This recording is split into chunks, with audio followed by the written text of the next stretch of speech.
Something else I'm getting tired of is all this stupid bullshit we have to listen to all the time about children. It's all you hear in this country. Children, help the children. What about the children? Save the children. You know what I say? Fuck the children. Fuck them. They're getting entirely too much attention. And I know what you're thinking. You say, Jesus, he's not going to attack children, is he? Yes, he is. He's going to attack children. And remember, this is Mr. Conductor talking. I know what I'm talking about. I know what I'm talking about. And I also know all you single dads and soccer moms who think you're such fucking heroes aren't going to like this, but somebody's got to tell you for your own good, your children are overrated and overvalued. You've turned them into little cult objects. You have a child fetish, and it's not healthy. And don't give me that weak shit. Well, I love my children. Fuck you. Everybody loves their children. Doesn't make you special. John Wayne Gacy loved his children. Kept them all right out in the yard near the garage.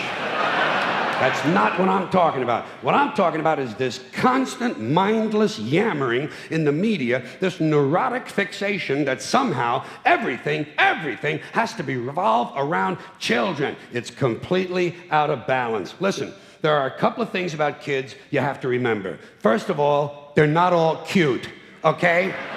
In fact, if you look at them close, some of them are rather unpleasant looking. And a lot of them don't smell too good either. The little ones in particular seem to have a kind of urine and sour milk combination or something. Stay with me on this. The sooner you face it, the better off you're going to be. Second premise, not all children are smart and clever. Got that? Kids are like any other group of people. A few winners, a whole lot of losers. There are a lot of loser kids out there who simply aren't going anywhere. And you can't save them all. You can't save them all. You got to let them go. You got to cut them loose. You got to stop overprotecting them because you're making them too soft. Today's kids are way too soft. For one thing, there's too much emphasis on safety.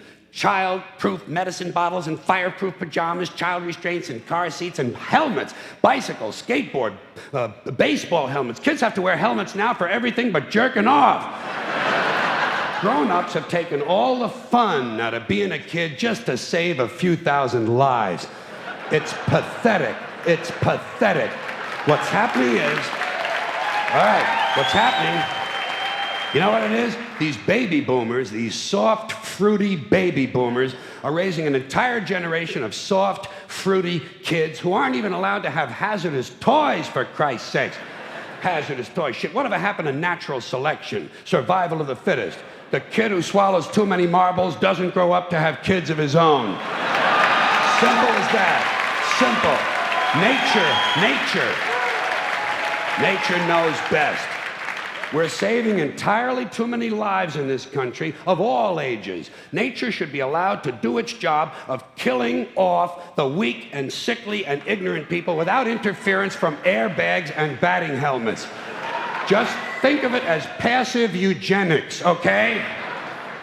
Now, here's another example of overprotection. Did you ever notice on the TV news, every time some guy with an AK-47 strolls onto a schoolyard and kills 3 or 4 kids and a couple of teachers, the next day, the school is overrun with counselors and psychiatrists and grief counselors and trauma therapists trying to help the children cope. Shit, when I was in school, someone came to our school and killed 3 or 4 of us. We went right on with our arithmetic. 35 classmates minus 4 equals 31. We were tough.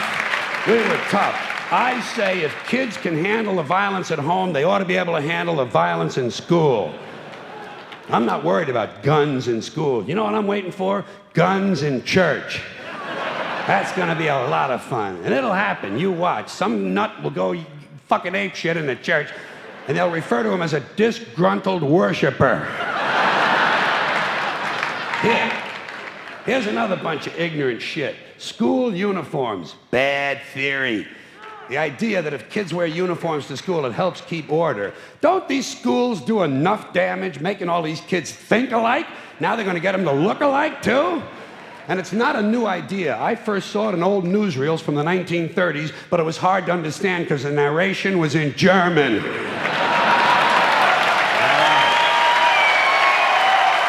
One more. Thank you. Thank you. One more item about children, and that is this superstitious nonsense that blames tobacco companies for kids who smoke. Listen, kids don't smoke because a camel in sunglasses tells them to. They smoke for the same reasons adults do, because it relieves anxiety and depression. And you'd be anxious and depressed, too, if you had to put up with these pathetic, insecure, striving, anal, yuppie parents who enroll you in college before you're old enough to know which side of the playpen smells the worst. And then they fill you full of Ritalin and drag you all over town in search of meaningless structure. Little League, Cub Scouts, swimming, soccer, karate, piano, bagpipes, watercolors, witchcraft, glass blowing, and dildo practice. They even have play dates, for Christ's sakes. Playing is now done by appointment. Whatever happened to you show me your wee-wee and I'll show you mine? Hey, no wonder kids smoke. It helps.